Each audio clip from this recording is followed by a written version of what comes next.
Hi friends, I'm here to read you the next two chapters of Escape from Mr. Lemoncello's Library. Chapter 46. Let's see what kind of real bonus clues Mr. Lemoncello is serving up today, Charles said to his empty conference room. He really didn't mind flying solo. It meant he would have to share his prize when he won it. It meant he wouldn't have to share his prize when he won it.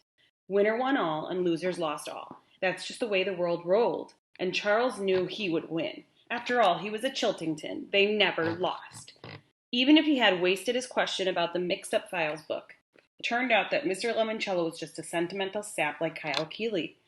The book was there because his beloved librarian gave it to the old fool when he was the same age as all the library locking contestants. Boo-hoo, big whoop. And what was all that nonsense about pine trees? Preposterous. Unclasping the sealed envelope, Charles found two silhouette cards. Each of them was numbered in case Charles couldn't figure out which books they would have been hidden in. Babied? Wondered Charles. No. Crawled. He examined the second free card. Number 8. Babied? Charles wondered. No. Crawled. He examined the second card. Number 12. 3 dinners, 3 couples, a restaurant? This one was difficult. Charles decided to put the 2 new pieces into the puzzle to see if their meanings would become clearer. Charles was missing only one clue, but he had everything else. You can walk out the way blank crawled in past restaurant? No, that didn't make sense. In fact, all he really was certain about were the first 2 lines. You can walk out the way what? Past the restaurant? The Book Nook Cafe? And what about the image of the football player? It came from the Johnny Unitas book. Maybe Johnny Unitas, who had played football back when Mr. Lemoncello was Charles' age, had owned a restaurant, perhaps a popular national chain? If so, there might be one of those in Alexandriaville. Maybe right here in the old Gold Leaf building. Could the last bite be in Johnny Unitas' restaurant? Or what if Andrew Peckelman had been right all along? And it was the 19 that was the clue from the football player card. What would make the final line in 19? What? Diners? Couples? No! Anniversaries! The 3 couples in the bonus clue were obviously celebrating their anniversaries. 19 anniversaries? Was today the 19th anniversary of some major event in Alexandriaville? Charles shook his head. He knew the phrase would make sense only after he had completed the 3rd line, the only one that still had a blank in it. Blank crawled in.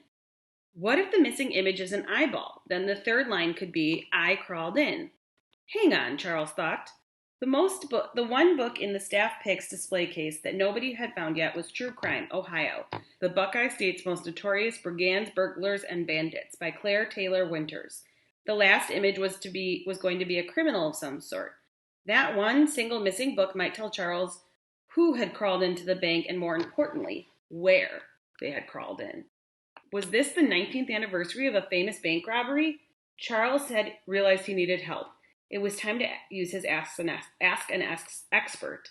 That made him laugh, because Charles knew the top library expert in all of America, maybe the world, someone much more important than Dr.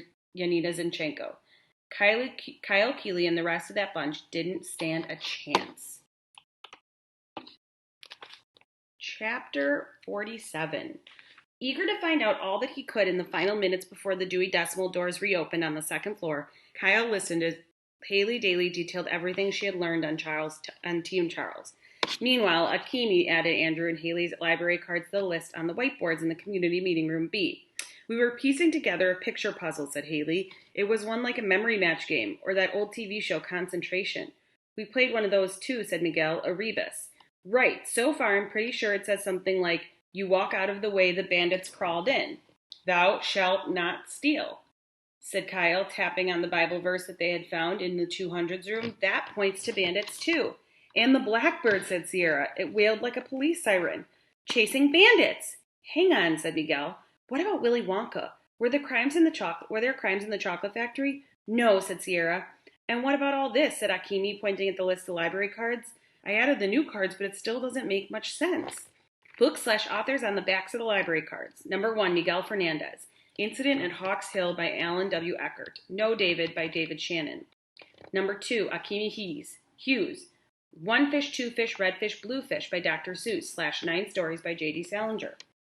Number 3, Andrew Peckelman. 6 Days of the Condor by James Grady. 8 Cousins by Louisa May Alcott. Number 4, Bridget Watch. Tales of a Fourth Grade Nothing by Judy Blume / Harry Potter and the Sorcerer's Stone by J.K. Rowling. Number 5, Sierra Russell. The Egypt Game by Zilpha Keatley Snyder and the Westing Game by Ellen Raskin. Number 6, Yasmin Smith Snyder. Around the World in 80 Days by Jules Verne / The Yak Who Yelled Yuck by Carol Puglano Martin. Number 7, Sean Keegan. Olivia by Ian Falconer and Unreal by Paul Jennings. Number 8, Haley Daly. Turtle in Paradise by Jennifer L. Holm and A Wrinkle in Time by Madeline L'Engle. Number 9, Rose Vermette. All of a Kind Family by Sydney Taylor / Scat by Carl Hyacin. Number 10, Kayla Corson. Anna to the Infinite Power by Mildred Ames and Where the Sidewalk Ends by Shel Silverstein. Number 11, Unknown / Charles Chiltington. Number 12, Kyle Keeley. I Love You, Stinky Face by Lisa McCourt / The Napping House by Audrey Wood. Wow, said Haley, what a mess. Tell me about it, said Akimi. I don't think it's another author title game, and Sierra, like the one on the Wonder Dome, like up on the Wonder Dome. Huh, said Haley. Long story, said Miguel. We'll save it for later. What do we need? What we need, said Kyle, is some kind of clue to show us how to unscramble the list. Remember what Dr. Zinchenko said when the game started? Your library cards are the keys to everything you will need. The clue is the big one, guys. This clue is the big one, guys. We need to crack it. That's when Mr. Lemoncello popped his head into the door. Hello. Hope I'm not interrupting. We have 20 minutes till the doors open upstairs. Anybody up for an extreme challenge?